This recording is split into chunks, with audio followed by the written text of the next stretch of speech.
Bonjour à tous, ici c'est le Benichou, je suis ravi de vous retrouver pour cette nouvelle vidéo. Aujourd'hui je suis en Pologne, au milieu des sapins, au milieu de la forêt et de la neige. Et je vais essayer de ne pas tomber parce que c'est aussi givré par terre, parce qu'aujourd'hui je vais vous faire une vidéo qui m'est venue comme ça quand j'ai vu ma tronche sur, sur mon écran de téléphone. Je me suis dit, ah ouais, là ça pourrait être super intéressant de vous parler de... des peaux sensibles et de comment elles réagissent au froid, et surtout faire en sorte que vous n'essayez pas peut-être de vous donner des objectifs qui sont inatteignables avec votre peau, ou alors que vous ne cherchez pas à atteindre de la bonne manière. Je pense que ça c'est crucial. Alors je suis désolé pour la vidéo qui est un petit peu gonzo aujourd'hui, elle va bouger un peu, mais c'est pas grave, vous pourrez regarder avec moi le paysage qui est absolument magnifique. Je suis venu en randonnée ici avec des amis et j'ai couru un petit peu, je les ai perdus, et du coup ça me donne l'opportunité de passer un petit moment avec vous et ça me fait super plaisir. Donc j'espère que vos fêtes se passent bien, vos fêtes. Donc aujourd'hui, comme je vous le disais, on va parler des rougeurs, on va parler des peaux sensibles, et on va parler de comment notre peau réagit au froid. Alors aujourd'hui c'est un super bon exemple pour ça. Donc la première chose qu'il faut se rappeler, c'est qu'il y a différents types de rougeurs, d'accord? Donc là, le type de rougeur par exemple que vous pouvez voir sur mes joues, qui moi j'ai une tendance très forte à la rosacée. D'ailleurs c'est pour ça que j'ai fait autant de recherches, etc. Parce que pour moi c'est extrêmement inconfortable.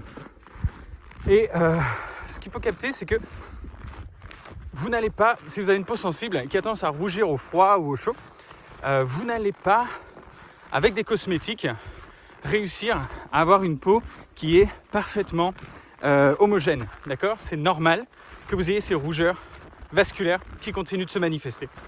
Donc, par contre, ce qui est très important, par exemple, si vous êtes dans une randonnée comme ça et que vous marchez, vous allez avoir chaud, froid, des moments vous allez transpirer, des moments vous allez avoir beaucoup de froid d'un coup, ou alors vous allez avoir votre écharpe qui va vous tenir chaud au visage, et finalement vous allez avoir encore un petit peu de vent froid, etc.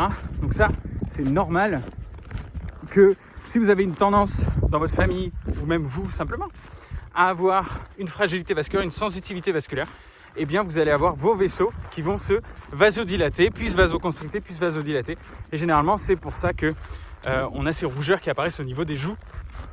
Au niveau des joues, pour certaines personnes, c'est au niveau du menton, au niveau du nez, au niveau du front.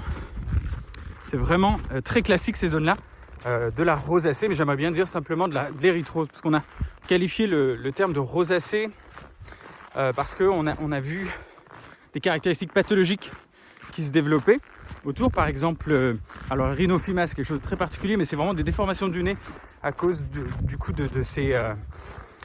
on pense que c'est associé à ces perturbations vasculaires, mais bon, il y a quand même derrière toute une réorganisation du collagène, toute une réorganisation du tissu conjonctif, etc. Donc c'est quand même beaucoup plus complexe que juste la vasodilatation, d'accord? Donc quand on arrive à la maintenir, cette rosacée, qu'est-ce qu'on va avoir? On va avoir ces petites rougeurs lorsque on fait ces efforts-là, ou quand on fait du sport par exemple, quand on va courir, quand il pleut, ou quelque chose comme ça. Donc même si on ne peut pas avoir une peau parfaitement homogène dans ce moment-là, ce qu'on veut déjà, c'est faire en sorte que notre peau soit confortable, qu'on n'ait pas une peau en plus de ça qui soit brillante, soit super sèche et qui va squamer, qui va être désagréable et qui va juste être vraiment inconfortable, d'accord? Donc pour ça, qu'est-ce qu'il faut? Il va nous falloir des hydratants qui soient à base d'eau pour que à la fois on vienne nourrir les couches de la peau, et de l'autre côté qu'on vienne pas trop les graisser. Alors je vais juste vous faire un petit plan ici parce que c'est juste magnifique. J'ai le bras qui commence déjà à fatiguer. Je vais changer de bras. Là, hop. Et du coup, j'étais en train de vous parler du fait que dans un moment comme ça, vous voulez avoir une peau qui est confortable. Donc ça va être vos hydratants que vous allez utiliser qui vont faire la différence.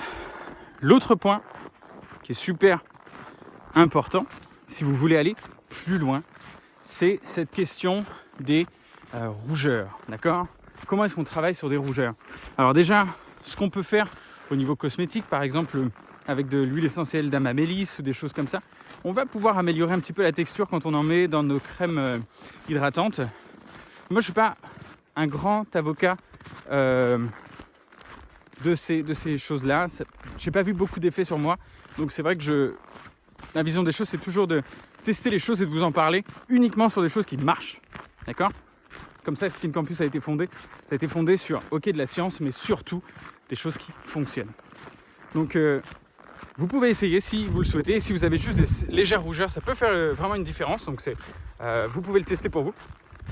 Par contre, quelque chose qu'on connaît bien dans le domaine cosmétique, c'est du coup le laser. Donc, il y a différents types de lasers. Il y a des GAG, il y a des lasers à lumière pulsée. Il y a pas mal de types d'interventions qu'on peut faire. Et là-dessus, nous, ce qu'on s'est rendu compte, c'est que ça dépend beaucoup du praticien. Ça dépend beaucoup de... Est-ce que la personne connaît votre type de peau et est-ce qu'elle est capable de bien adapter ses séances pour faire en sorte que vous ayez un maximum de résultats. Alors nous, on est en train de créer notre propre réseau de personnes à travers les tests qu'on fait et puis toutes les personnes qu'on a accompagnées, de professionnels qui sont qu'on peut recommander en fait. Et là, dans quelques semaines, moi j'avais envie de retourner faire quelques séances de laser, mais juste pour voir en fait, parce que c'est pas quelque chose qui me dérange beaucoup, mais c'est une question de si on peut l'améliorer, ça m'intéresse déjà, parce que si moi je peux l'améliorer, après je peux le recommander à d'autres personnes et puis faire en sorte d'en savoir encore plus sur ce qu'on est capable d'atteindre comme résultat avec ces lasers et comment le faire. Donc ça m'intéresse bien sûr de le faire pour moi. L'autre truc, c'est que généralement sur les vidéos, ça me dérange pas trop, je le vois pas beaucoup, mais ça peut arriver parfois. Et généralement, c'est quelque chose que j'ai trouvé un bon équilibre avec. Et c'est rien comparé à ce que c'était avant, quand j'avais vraiment une rosacée qui était forte, une acné ensuite par-dessus, et surtout cette peau inconfortable et brillante. Ça, c'était vraiment le plus difficile pour moi. Donc une fois que je me suis débarrassé de ça et que ma peau s'est apaisée, que j'avais beaucoup moins ce qu'on appelle les flushs. Alors les gens qui connaissent la rosacée connaissent très bien les flushs. Pour moi, c'était réglé, quoi. Mais là, je me dis super, on peut aller encore plus loin, on peut avoir des résultats encore plus intéressants. Donc je suis excité à l'idée d'y aller. Donc je vous ferai un petit compte rendu de tout ça aussi. En tout cas, écoutez, prenez bien soin de vous. On se retrouve très bientôt pour la prochaine vidéo. Si vous avez des questions, vous pouvez les poser dans les commentaires. Si vous voulez vous débarrasser de l'acné et comprendre votre corps, vous savez que vous avez tout ce qu'il faut dans la description. Je vais vous en parler dans cette vidéo. Et comme je vous le disais, si vous voulez d'autres vidéos comme celle-ci, n'hésitez pas à vous abonner à la chaîne et à mettre un petit pouce bleu pour qu'on sache que c'était une vidéo qui vous a plu. Voilà, en tout cas, prenez bien soin de vous. Je vous fais une grosse bise. Profitez bien des fêtes et je vous laisse profiter un petit peu, avec moi de cette magnifique vue. Voilà. Ciao, ciao à tous. À bientôt.